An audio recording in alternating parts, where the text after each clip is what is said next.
That pathology model is telling people that these autistics are so weird. You can spot them a mile away because they're just freaks of nature. And the neurodiversity model says, actually, all these constellation of these characteristics and traits are normal for them, and they're not really hurting anybody. So instead of thinking they're so weird, why don't you look at them in a more neutral light and just say they're different, and then say, what's behind those differences? Why does a little kid flap his hands?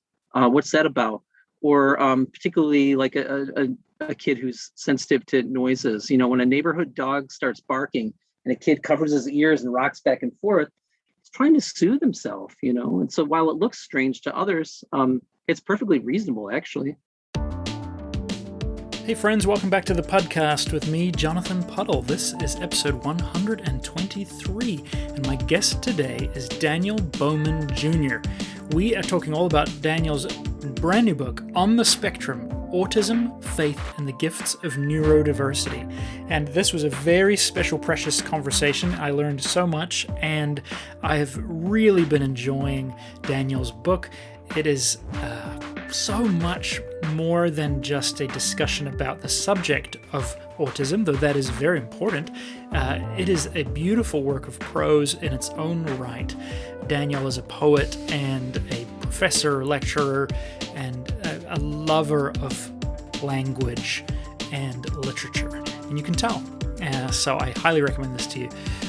A couple of glitchy audio moments near the beginning. We were having some internet challenges. I did my best to clean it up, but had to leave some of it the way it was, just so that, meaning was clear. But I'm sure you can forgive me for that. Also, happy to be back home. I've been traveling for the last couple of weeks. I made my way all the way up to the holy island of Lindisfarne in the north of England, in Northumbria, and spent some pilgrimage, contemplative time up there, and had a really special time celebrating as well my friend's birthday. So this is timely, as you will uncover as we listen through, because we find ourselves back in the space of contemplative discussion. So, alrighty, I'll get out of the way here. Have a listen to my new friend, Daniel Bowman Jr. Daniel, I am so excited to welcome you to the podcast today. I've been enjoying your book immensely. It's lovely to see your face and get a little bit of time here. Welcome to the podcast. It's great to be here. Thank you so much for having me. Like I was just saying off air, this book, On the Spectrum, Autism, Faith, and the Gifts of Neurodiversity, has been an absolute feast for me. It has been at times convicting, and at times challenging. At times I have cried from the beauty of your prose and your storytelling. I don't think I need your bio to tell me that you are a poet, to know that you are a poet. And so I'm just enjoying this so well. Thank you for writing this book. Thank you for that. Sometimes I talk to folks who are much more interested in the autism content, so to speak, than the lyrical form or whatever it is I'm trying to do in the essays. But I really appreciate when someone can sort of value the way that form and content come together and work together for the overall effect. That feels amazing to me, because it feels like a piece of creative writing, and it feels like something that's an honest wrestling with autism. Yes. In fact, you quoted someone. I don't know if I can find this really in the speed of this conversation, but you quoted someone about like good art. Oh, here it is. Blackmure talked about poetry that not only expresses the matter in hand, but adds to the stock of available reality. Right. And that boggled my mind in the most beautiful way. I think you were telling that story in the context of the art center that you were involved in. But right. Isn't that true of good art, that it actually expands the canvas for all of us? Yeah, I think so. I think that's exactly right. I stole that from, let's see, it was in a book of Gregory Wolf's editorial statements to open up each issue of Image Journal from some years back. And this was in one of those editorials. And yeah, it really stunned me. I teach that in creative writing classes here at Taylor, that some of these kids growing up, they can't imagine their lives without Lord of the Rings or Chronicles of Narnia or something.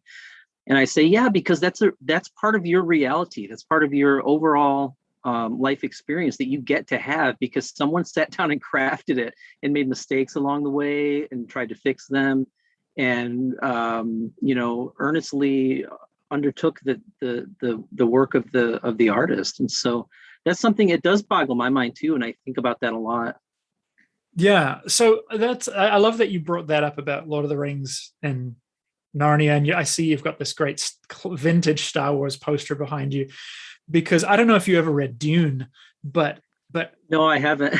but I mean, that world and that planet is as real in my conscious imagination as anything else, and I often feel a little bit self-conscious for that. Yeah. And sometimes we have those conversations in my creative writing classes about, have you ever watched a film that fell short of your expectations based on a book? And of course, everyone's hands go up. And maybe that's part of it, the realities that we get to participate in the creation of meaning as we read. And those become parts of our mental and emotional and even physical realities in strange ways that I don't quite understand. Yes, that's so true. Okay, so I do also want to talk about the autism content, and Sure. I wonder if you would start by telling us some of your story, perhaps wherever you would like to go. But I was thinking even some of your early years, your adult years, pre-diagnosis, and then the shift. Yeah, in terms of early years, I had to go through, when I was writing this book, and this is probably the most healing thing for me.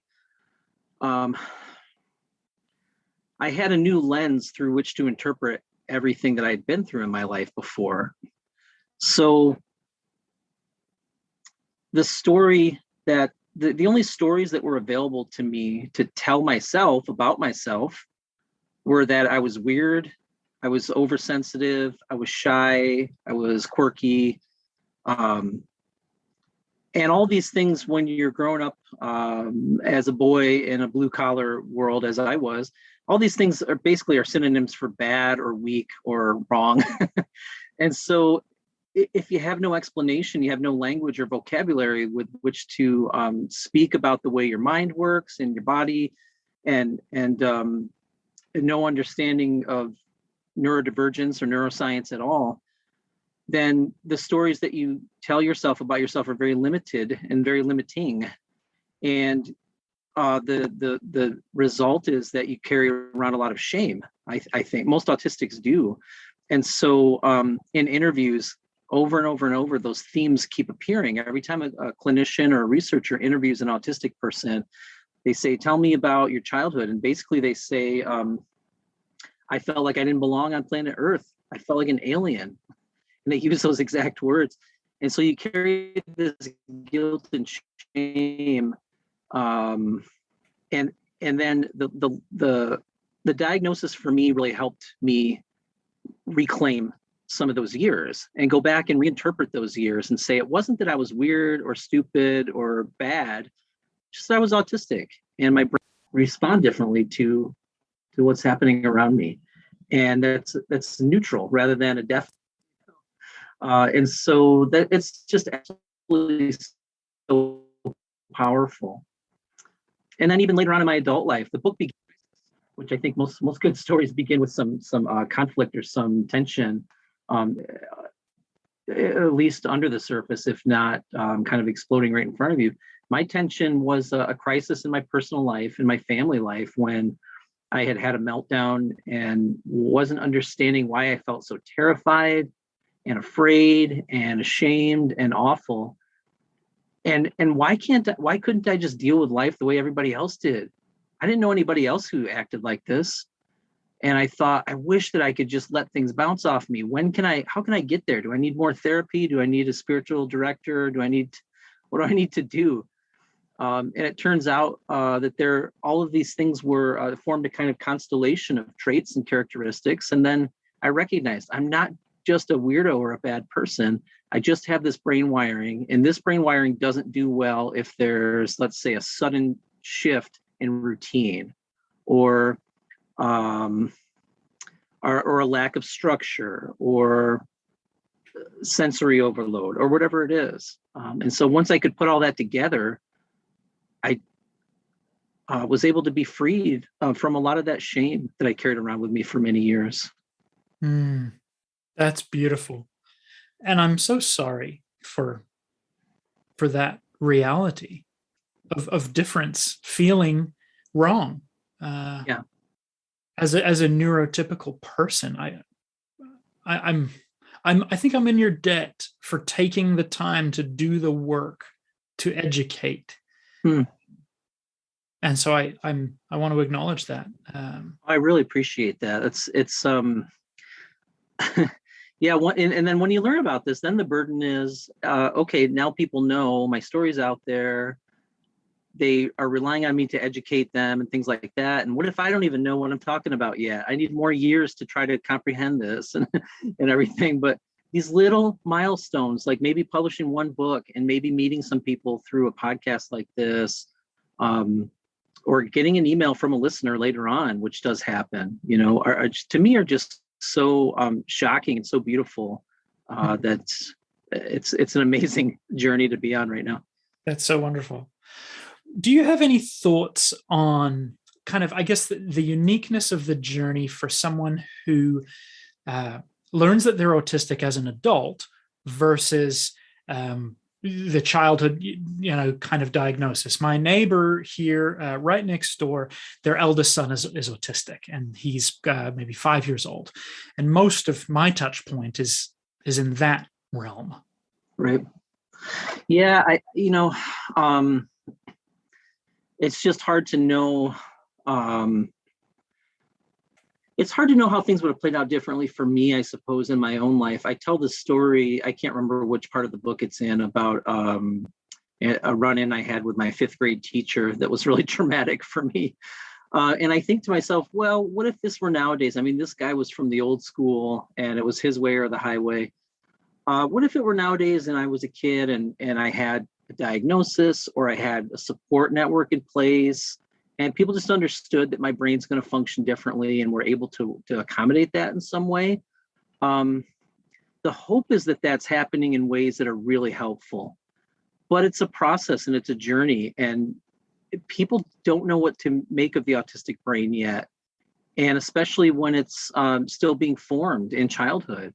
And so you get stories of hostility and people calling police in and harming autistics because they're afraid that they'll harm themselves or somebody else. And it just seems to be so much misunderstanding still.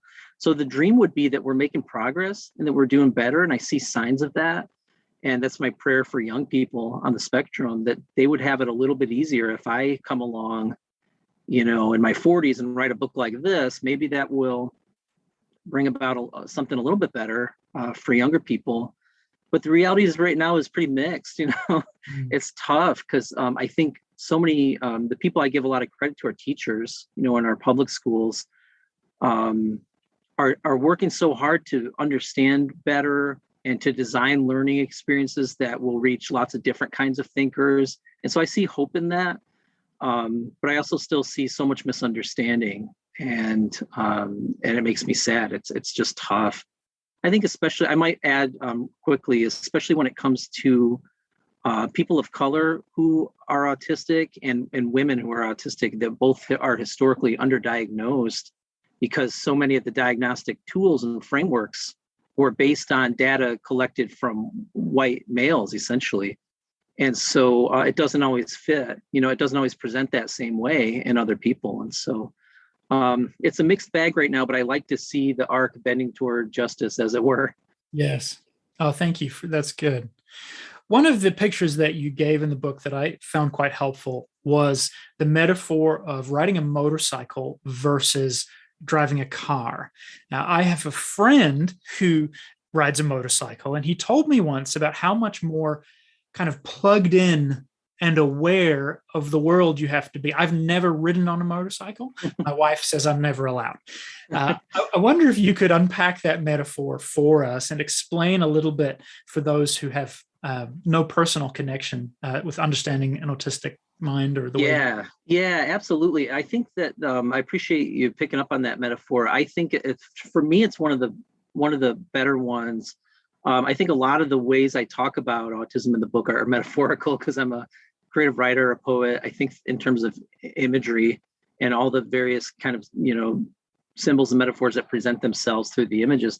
So the motorcycle ride thing, I mean, especially my motorcycle in particular, I have sold it since then, but the one that I write about in the book was an old machine.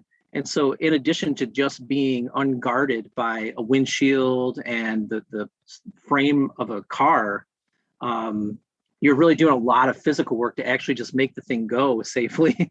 So the metaphor basically goes like this: if you're in a regular car nowadays, they're pretty luxurious. If a bee happens to fly into your windshield, you're not going to experience much discomfort or pain from that. If you hit a pebble, on your back tire, it's probably not going to really do anything much. You won't notice those things. You can have music on, you could be talking through Bluetooth on your cell phone or whatever, and just kind of getting from point A to point B without thinking about it much.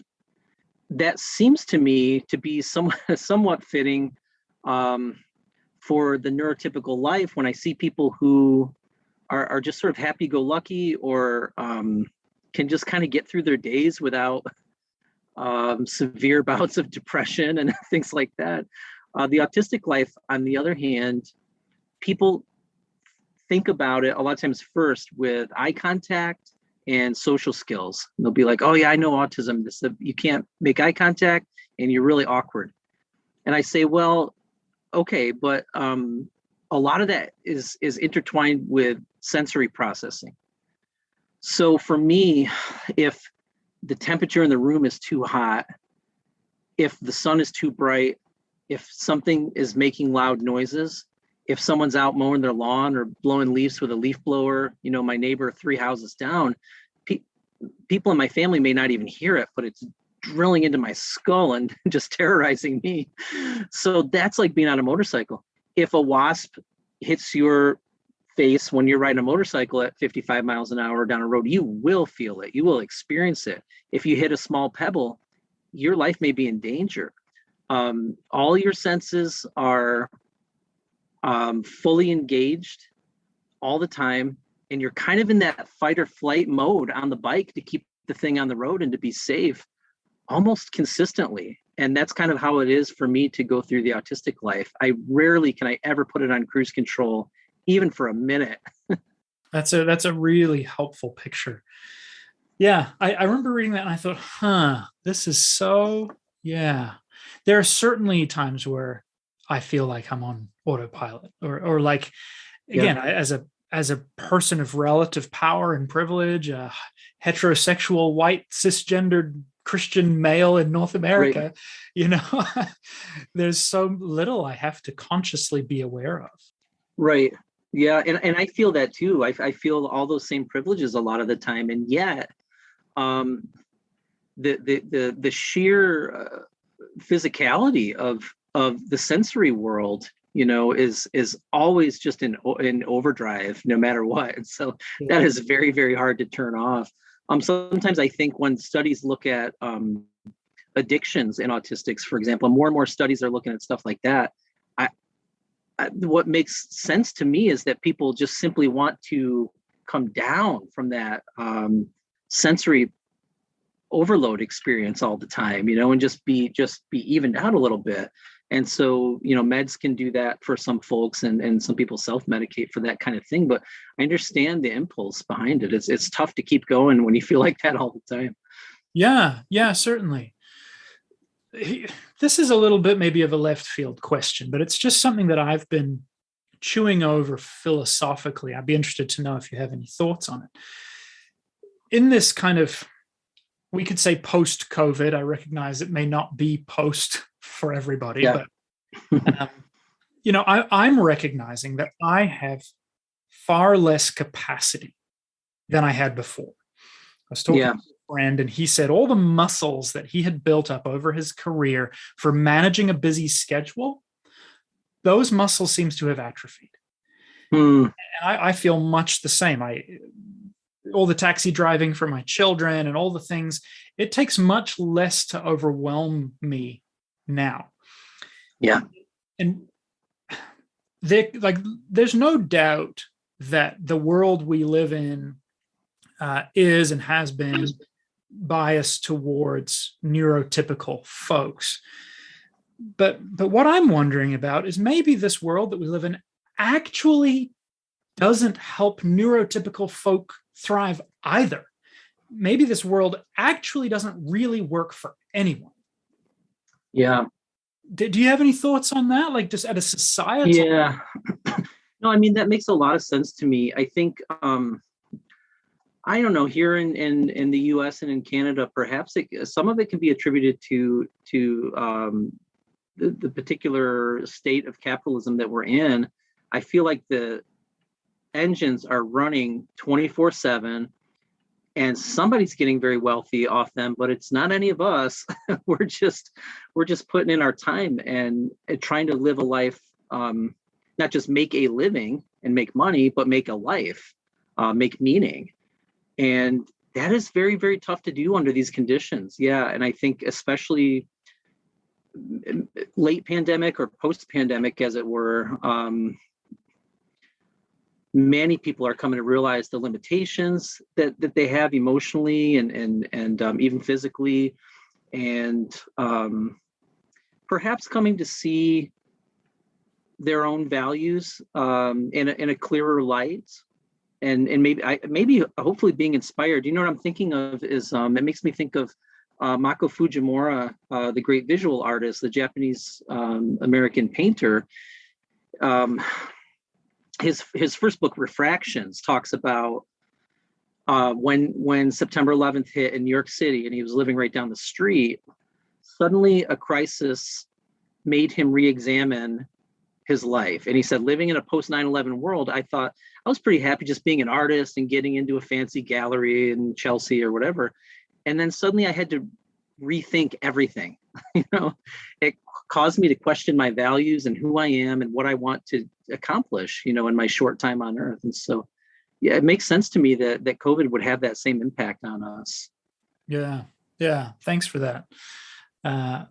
One of the things that that was very helpful to me, again, that you did early on in the book, was explaining the difference between a pathology paradigm and a neurodiversity paradigm. I would have to admit that the paradigm I was raised with was that autism was this, let's essentially say, a sickness, right. And whether through therapy or in my Christian tradition, we were big on divine healing. And so if you just prayed the right prayers and used the right anointing oil and, went through all the Christian voodoo steps, maybe God would heal you or your child of this affliction. Forgive me for reiterating that language. Could you maybe walk us through again the pathology versus the neurodiversity paradigm? Yeah. It's tricky because it's never exactly in either or. It's a little bit of a both and. However, if you just take that pathology model and you look at the kind of language that's used, and we know that language is so powerful in shaping people's the stories that we tell about each other. And so the pathology model, and I quote this in the book, I just simply did a real low-tech experiment and Googled, characteristics of autism or symptoms of autism. And what comes up is language that feels so dramatically negative that it just paints you as just a complete weirdo. And then you have to think, well, okay, if you live with that language for years, what's the story that you tell yourself about yourself? Of course it's negative. So they say, well, has strange voice inflections, has a weird posture, doesn't know how to make eye contact, doesn't know how to talk to people, gets obsessed with weird niche interests. And they're painting this picture. Those things are true after a manner of speaking, but they're not necessarily bad. They're not necessarily hurting other people. If I stim or do a self-regulatory behavior like a flapping of a hand or something, it's probably regulating my emotions and it's not hurting anybody else. It just looks weird to them. So that pathology model, is telling people that these autistics are so weird. You can spot them a mile away because they're just freaks of nature. And the neurodiversity model says, actually, all these constellation of these characteristics and traits are normal for them, and they're not really hurting anybody. So instead of thinking they're so weird, why don't you look at them in a more neutral light and just say they're different, and then say, what's behind those differences? Why does a little kid flap his hands? What's that about? Or particularly like a kid who's sensitive to noises. When a neighborhood dog starts barking and a kid covers his ears and rocks back and forth, he's trying to soothe himself, And so while it looks strange to others, it's perfectly reasonable, actually. Yeah, which I think also belies the fact that the neurotypical are also trying to soothe ourselves and Right. have either found more socially normative addictions or ways to soothe, Right. or are no better, in fact, perhaps worse in touch with our own needs. Yeah. Which, I mean, again, so I love people will say things to me like, oh, well, I did this when I was a child, or my parents spanked me, whatever, and I turned out fine. And we say these kinds of things. I'm like, really? Did anyone turn out fine? It seems to me that we are all a disaster. Yeah. Well, and there's some truth in the fact that I don't resent being autistic, because honestly, it has taught me to become self-aware at that level and understand what I need. I think from spiritual direction and from straight up counseling and therapy over the years, which I still go to every month of my life. And it's just has helped me so much, and I don't know if I would have had the desire or the need to seek out that kind of self-awareness if I wasn't different, Yes. So I think it's kind of maybe a gift of neurodiversity, as it says in the subtitle.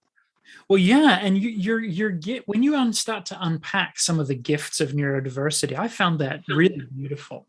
When you, especially as an artist, and you start to talk about, focus and the ability to really drill down in on something to the exclusion of everything else, and other gifts, I thought that is really wonderful.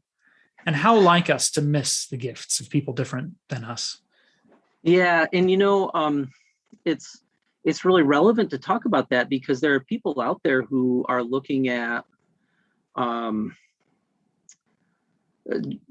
stuff at the genetic level, and they're talking about basically eugenics. I mean, there'll be people with money who can make a designer baby if they want to. They probably already can.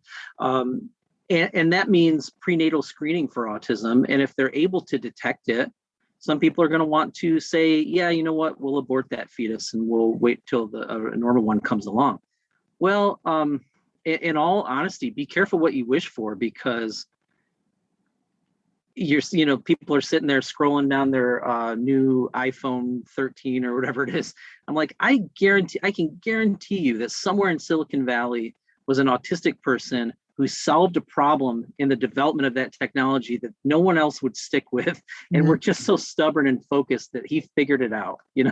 And so we're making these contributions to the world, I believe. And in my case, it would be in the arts. It might be a poem that a handful of people read, but it still feels like a valuable contribution. So it's tough for me when people think in such all or nothing kinds of ways, about that, because I think be careful what you wish for. Wow, that's a sobering example. Thanks for sharing that. I pastor in the church. I read you've been in a almost, well, maybe even more traditions than me, and I would like to think that I've been broadly traveled in the church. But I loved hearing some of your journey.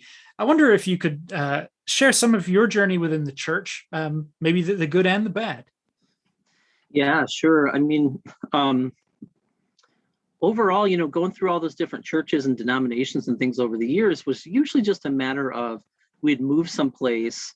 Not as a child. I never really moved anywhere as a child. I grew up blue collar and stayed in the same town and, everything for my childhood. But later on, I would move for college, for grad school, for jobs, and just seeking out a community that was meeting me where I was theologically in terms of the evolution of my own thinking about God and everything, and also had opportunities for service. And so sometimes that would look like, the place in this town where I'm teaching high school for a couple of years is a Presbyterian church. So now I'm Presbyterian for a couple of years. It didn't really matter to me too much what that was. On the extremes, I suppose, I was baptized and confirmed in the Roman Catholic Church because I grew up in an Irish Catholic town in upstate New York.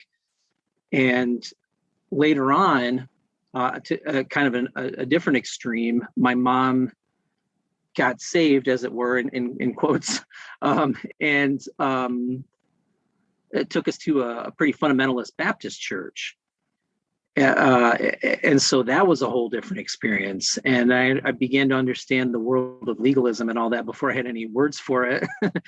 And so, getting out of those things. And later on in life, I went to a Christian college in Rochester, New York, which is a Wesleyan school, Methodist school, and sort of more mainline type stuff. And then, I've been all over the board since then. Right now, I guess I'll end this by saying I attend an Episcopal church, which I've really loved. I've been there for a while now. And I think not only does the preaching from the pulpit really challenge and grow me and edify me, and the community is diverse and full of need. And sometimes I feel like I can help meet those needs in unique ways. But also, I've come to, as an autistic person, I think, appreciate the repetition of the liturgy, the comfort of the structure of the order of the service every week, same thing every time, except during Lent, then it changes a little bit, and then you go back, but that structure has been really nice for me. I really love that, and it provides comfort. I hadn't been in a long time, to be honest, because of COVID stuff, and then I went out to church. I say out because it's 30 minutes from my house. So it's a little bit of a commitment to get out there early in the morning. And the level of comfort and beauty and richness and texture that I experienced in that service was so powerful for me. It was just like a homecoming. It just felt absolutely incredible. So that's where I am nowadays. And we have a wonderful minister at our church, and she teaches me and challenges me every single week. So that's been really good. But yeah, I've been to every kind of church you could think of. I love that. Including at one point a big mega church. I love that. We'll take a quick pause so that I can say a big thank you to everybody who supports the show, shares episodes, follows me on Instagram, Twitter, and Facebook. Big love to Christine, Anna, and Jordan, who are my latest supporters on Patreon. If you don't know what Patreon is, it's an easy way to support people like me who are creating things, putting them out in the world. You can sign up for $3 a month or something like $30 a year. You can also give more if you'd like. And your support makes all of this possible.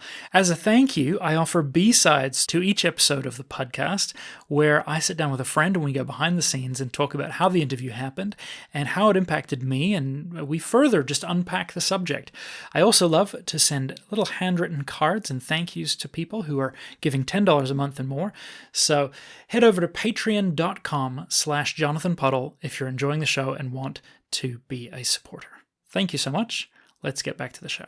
Are there some ways that the church is failing autistic folk pretty consistently, or consistent or not? I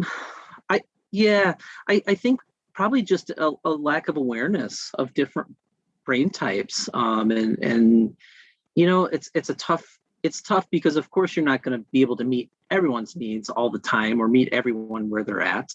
If you do one thing and you think you're doing it well in light of an autistic person in your congregation, that will probably hit somebody else the wrong way. That's the irony of this whole thing. I have autistic students in my classrooms here at the university who will be stimming with a pen and clicking it. And I know I'm the guy that's supposed to be really open to that because I'm on the spectrum, and yet it's making me crazy, and I can't think and I can't teach. So, I look at it with a sense of humor and a grain of salt. It's tough. I would just say if any of us are letting each other down in any ways, it's probably because we're not seeking out greater knowledge and wisdom about one another. And so, anytime somebody decides to read a book, a so-called own voices book, which means that the book is written by a member of that marginalized community, whether it's autism or we're looking at, Indigenous Peoples Day and things like that. Read a book by an Indigenous Christian and understand the way that their faith tradition has been in their life and stuff like that, or someone of a person of color or whatever it is. If we're not learning more about each other as often as we can, then we're all doing a disservice. And so it's not just autism, but I think everybody, So in other words, today's pastor should probably have somewhat of a sociological / anthropological viewpoint. Reading some literature never hurt anybody. Reading great novels and poems from around the world has never, hurt. It in fact helps speed up the process of getting to know all the differences in people, I think. Yes. Without being too pie in the sky about it. Yes. Oh, I love that. One thing that just totally, I didn't see it coming and I loved it. It was such a beautiful surprise, was the chapters on your contemplative spiritual experience. I've also got a rich contemplative practice. I've been to the Abbey of the Genesee there. Yeah. I've never actually been there. I've always wanted to. I lived right near it for a long, long time. Yeah, I've been once, and honestly, that's what I'm waiting for the U.S. border to reopen so that I can just get down there with the monks and the landscape and the quiet. Awesome. It sounded like aspects of the contemplative spiritual practice were kind of like a really key discovery for you. Yeah, there's no doubt. Yeah. Yeah. And for me, I mean, I think it went with, it was when I was living in Cincinnati and I was in grad school for my MA. I went to a Christian college for undergrad. And so kind of the relationship between literature or art and Christian faith was maybe more apparent in a kind of everyday way.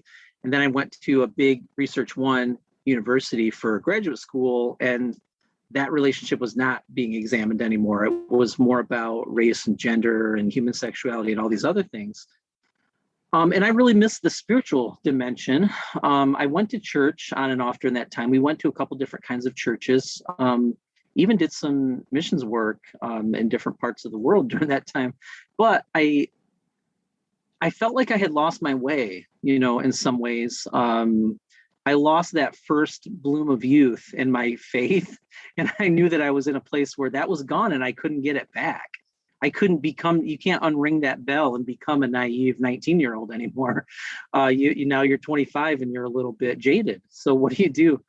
Well, a friend of mine came out to visit from New York, came out to Cincinnati, and he took me to a church service. And there was this little older man who was preaching, and it just telling stories, and he was super interesting. He talked like a poet, but he was kind of a preacher, and his name was Brendan Manning. And Brendan Manning really had quite an influence on me. When I met him and I shook his hand after that service, and I thought, if there are people who are lyrical and poetic and contemplative who are writing books like Manning is writing, and I ate up all his books instantly after that. And then I got into Henry Nouwen, and then I got into Richard Rohr, and then I got into Julian of Norwich, everybody, Meister Eckhart, all of it, right? But yeah, I credit Brendan Manning with kind of getting me on that path. And so that changed my life. There's absolutely no doubt that changed my life.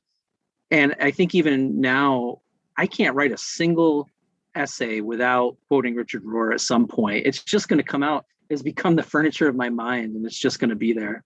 That story you shared about ending up down by the lake, even stripping down and getting in the water, I was just like, this is it for me. Like my wife and I lived in Finland for 6 years. And so there's even something about the sauna and the ritual and getting naked and swimming in freezing cold water that wakens your senses to like, oh yeah, God is everywhere and always has been, of course. Yeah, it's one of those things where, you're just living your life and doing your thing, and then suddenly you end up, it's dusk and you're, swimming in a pond with a monk who studied under Thomas Merton, and you're talking about life. You're just like, this is cool. This is really great. I love that. Daniel, what is beautiful and life-giving to you right now? I'll tell you, what's the most beautiful thing in my life right now is helping young people in this community. And there are a lot of stories that I could tell. There are a lot of stories I could tell without giving away, names and details and things like that. There are some young people here who just have such great need. They need tenderness, and they need leadership and gentleness and affirmation and acceptance. And, a couple of weeks ago, I spent a number of very, very late nights in the ER with a student who was self-harming. And this student is Indigenous and South American and autistic, and has a lot of intersecting identities that are complicated, and was abused as a child and all these other things. And here I am, I'm sitting in an emergency room with this kid. I say kid, not pejoratively, but, as a term of endearment. I think the older I get, the more the college kids feel like my own kids. My own daughter is almost is 16 now. And I'm sitting in the ER with this kid, and I'm almost smiling because it's such an honor and such a privilege to be on the ground helping when there's nobody there. And I'm not trying to pat myself on the back or anything. I just am honored and floored that that's the life that I get to live right now. I like to write, and I love to do events like this and talk about craft and storytelling and literature and autism and things. But the bottom line for me right now is trying to help this new generation. They're complicated, they're self-aware, they understand a lot of times their own baggage, but it doesn't mean they still know what to do with it. They still need help, they need guidance. And so it's such an honor to be in that position. I absolutely, I wake up just feeling like I have a great sense of purpose. That's beautiful. Thank you for sharing that. Friends, I cannot recommend this book to you enough, or Daniel and his work. Daniel Bowman Jr., On the Spectrum, Autism, Faith, and the Gifts of Neurodiversity. Daniel, where would you direct people to go to find out about you? I hang out a lot on Twitter and on Instagram. So my handle is just Daniel Bowman Jr. at Daniel Bowman Jr. on both of those platforms. I guess that, could take you to my website and stuff, but I'm really thrilled about the work that this book is doing right now and getting into people's hands, and it's enabling me to meet people and have more conversations with lots of people from all over the place, and that's just thrilling. So find me online and say hi. Yeah, I'd love to meet more people. Daniel, as we sign off here, would you pray for us? And I'm thinking I guess in my head there's two, obviously whatever the Spirit leads you, but I'm thinking there's those of us who are wanting to help create a more equitable world, especially for our neurodiverse brothers and sisters. But also I'm thinking of listeners to the show who are going, oh, maybe that describes me. Yeah. Thank you for that. I would love to pray. Lord, I thank you for this opportunity to come together with Jonathan today. And, I'll never know the seeds that are planted here in a conversation like this, who might be listening and what they might grow into later on, and the fertile soil that they may land on. So Lord, for those who listen to this podcast, please bless them, honor their desire to make the world a better place, honor their desires to get to know themselves better. And if they happen to feel that some of these reflections check boxes in their own lives and that perhaps they're neurodivergent, then please open up a way for them, open up a path for them to find more information and to get help. At least speaking here in the US anyway, the mental health care system is very difficult and challenging to navigate. And sometimes, Lord, the very challenges that those systems present really conflict with the strengths and the weaknesses of people on the spectrum. For example, something as simple as making a phone call can be very challenging. So bless and honor folks who are coming to be aware of a diagnosis. And then also, I thank you so much for those who are listening and who are saying, as a neurotypical person in the church, we need to make some more room for autistics and folks with ADHD and some of these other conditions. And so I'm just very, very thankful. Anytime I encounter anyone who wants to do that, I just am so grateful for that openness and for that heart that wants to make the world a better place. Just as we want to make it better for folks who have physical disabilities, and put ramps on our buildings and things. I think of making accommodations for autistics as kind of building wheelchair ramps, at our churches and things like that, or elevators for elderly folks and so forth. So give us vision and imagination to be able to accomplish that. And just hold us in the palm of your hand now and always as we seek to bring the kingdom of God here to earth. In Jesus' name, amen. Amen. Thank you, Daniel. How good was that? Make sure to go to the show notes and grab a copy of Daniel's book, On the Spectrum, Autism, Faith, and the Gifts of Neurodiversity. You'll find the links to buy it on Amazon there in my show notes. You can get that as well at jonathanpuddle.com/podcast. And you'll find links to go and follow Daniel on Instagram and Twitter at Daniel Bowman Jr. He's a wonderful guy, clearly an advocate, as you can hear, a compassionate spirit, and really doing important work to educate and inform and break stigma. So thankful to get to know Daniel. He wasn't someone that I was familiar with. The book came across my desk, and it really, really spoke to me. So I'm thrilled to make that connection now. Alrighty, friends.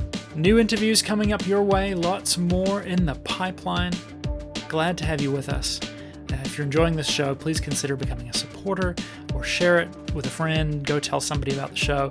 And if you have not ever read my book, You Are Enough, Learning to Love Yourself the Way God Loves You, you can find that on my website, jonathanpuddle.com. Thanks for being here. Grace and peace to you. We'll talk soon.